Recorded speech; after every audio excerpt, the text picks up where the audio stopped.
Evet.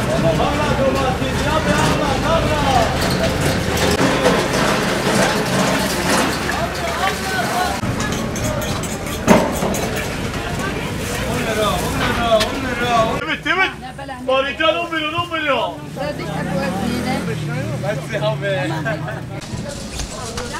Abla 10 lira al. Abi بعدdan gidiyor. Her şey koyuyorsa tamam. Hiç yoksa biber var, domates var, salatalık var. Kurutma dönemidir. Millet kurutmalık yapıyor şu anda. Vallahi abi satışlar hani biraz beklediğimizden daha düşüktür. Abi fazla hani ekonomik olarak da millet biraz yıpranmış bu aralar. Hani millet hep az yapıyor. Mesela geçen sene 2 torba yapan bu sene 1 torba yapabiliyor.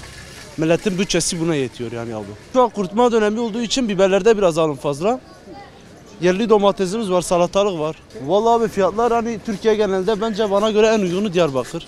Bugün domates 15 lira, 10 lira, salatalık 20 lira. Biberler döneminde olduğu halde 20 lira. Patlıcan 15 lira. Ucuzdur yani abi. Şimdi günümüzde bugün en çok ucuz olan şeylerden biri de sebzedir, gıdadır. Yani diğer şeyler ateş pahası, bir şey alınmıyor. Ama dediğimiz gibi sebzeler de beklediğimizden düşük yani. Vallahi abi markette şu şekil, markette taze ürün de bulunmuyor. Şimdi market ne yapıyor? O ürünleri bir haftalık bekletiyor her zaman. O reyondaki ürünler taze ve günlük gelmiyor. Adam getiriyor, reyona bırakıyor, o ürün belki bir hafta boyunca o markette kalıyor. Ama bizimki bugün getiriyoruz, akşam bitiyor, sabahı taze getiriyoruz. Hani fiyattan daha çok biraz tazelik olarak pazarı daha çok öneriyor millet. Ekonomi olarak da mesela pazar biraz avantajlı. Ben de bir pazar esnafıyım. Millet şikayet ediyor ama millet markete gittiği zaman şikayet etmiyor. Pazara geldiği zaman ucuzdur, mesela 10 milyon. 10 milyon para mıdır? Biz bir çay kahveye gidip içiyoruz 15 milyon. Bir su 10 milyon, domates de 10 milyon. Ha bir salatalık biraz pahalıdır, o da bu sene biraz kıtır olduğu için, masrafı fazla olduğu için kimse ekmiyor. O yüzden millete biraz fazla geliyor. Demek ki kimse şükretmez yani, bu normalde çok ucuz yani. Çiftçi de şikayet ediyor. Çiftçi diyor malımız ucuz satılıyor, biz para kazanmıyoruz. Vallahi bir kabak, salatalık, patlıcan ne olursa olsun satıyoruz. Abi ekonomimiz çok iyidir, fiyatlarımız çok iyidir. Milletimize para kalmadığı için milletimiz alışveriş yapamıyor. Bu sadece Diyarbakır geneli, Türkiye geneli şu an böyle. Yani millette alım gücü kalmamış artık. Yani abi Allah hepimize yardımcı olsun, yani diyecek bir şeyimiz yok ha. Fiyatlar nasıl? Abi fiyatları vallahi bayağı bir ucuz, yani 20-25 10 liraya da kadar düşüyor yani, ama milletimiz alamıyor ha yani. Millette öyle bir derece alım gücü kalmamış ha yani. Mallar da yani mallar da kalitedir ama yine de alım gücü kalmamış. Bazı illere göre Diyarbakır mesela çok iyi fiyatlarda. Abi hemen hemen hepsi aynıdır. Patlıcan geçen sene 17,5-20 liraydı, şu an 15 lira, mesela daha ucuz. Mesela olan çiftçileri oluyor, çiftçiler kan alıyor şu an. Durum budur yani abi, genetik. Abi kurutmalıkta mesela satışlarımızı mesela %20-%30 etkiliyor tabii genel olarak.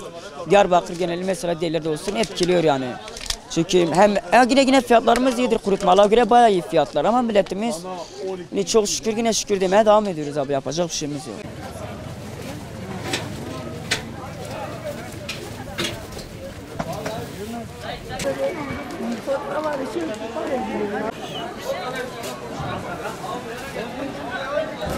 Pazarcıyım, esnafım. Ya 5 lira diyorlar, 5 lira domates varmış şu an. Domates maliyeti zaten 7-9 lira, 10 lira. Kadına diyoruz 15 lira, 20 lira. Diyor ne oldun, düşman mı bu? Salatalık olmuş 50 lira para ya. Şu an ölüyor abi. Soran oluyor, alan yok. Ekonomi sıfır.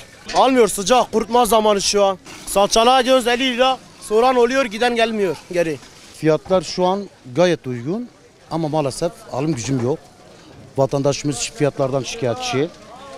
Bu bizden kaynaklanan, yani pazarcı esnaflardan kaynaklanan bir durum değildir bu. Üretim çoğalmış. Özellikle Güneydoğu'da batıya göre fiyatlar bayağı düşüktür. Ama yine de vatandaşın alım gücüm yok. Şikayetçidir yani. Görüyorsunuz. Pazarlar vatandaş mağdurdur. Özellikle depremden sonra yani Bağlar bölgesi boşalmış durumda şu an. Satışlar daha başlamamış. Ondan sonra fiyatlar zaten ucuz. Havalar sıcak olduğu için konserve başlamamış. Salça biraz var. Salça da zaten ucuza gidiyor. 5 liraya salçalı veriyoruz. Sabah 50 kasa getirdik. Şu an 30 kasa var. Sıcak olduğu için daha millet evden çıkmamış. Hava serinlesin. Öyle insanlar pazara gelsin, öyle satışlarımız başlayacak. Vallahi fiyatlar çok uygun. Yani günümüze baktıkça Fiyatlar çok düşük.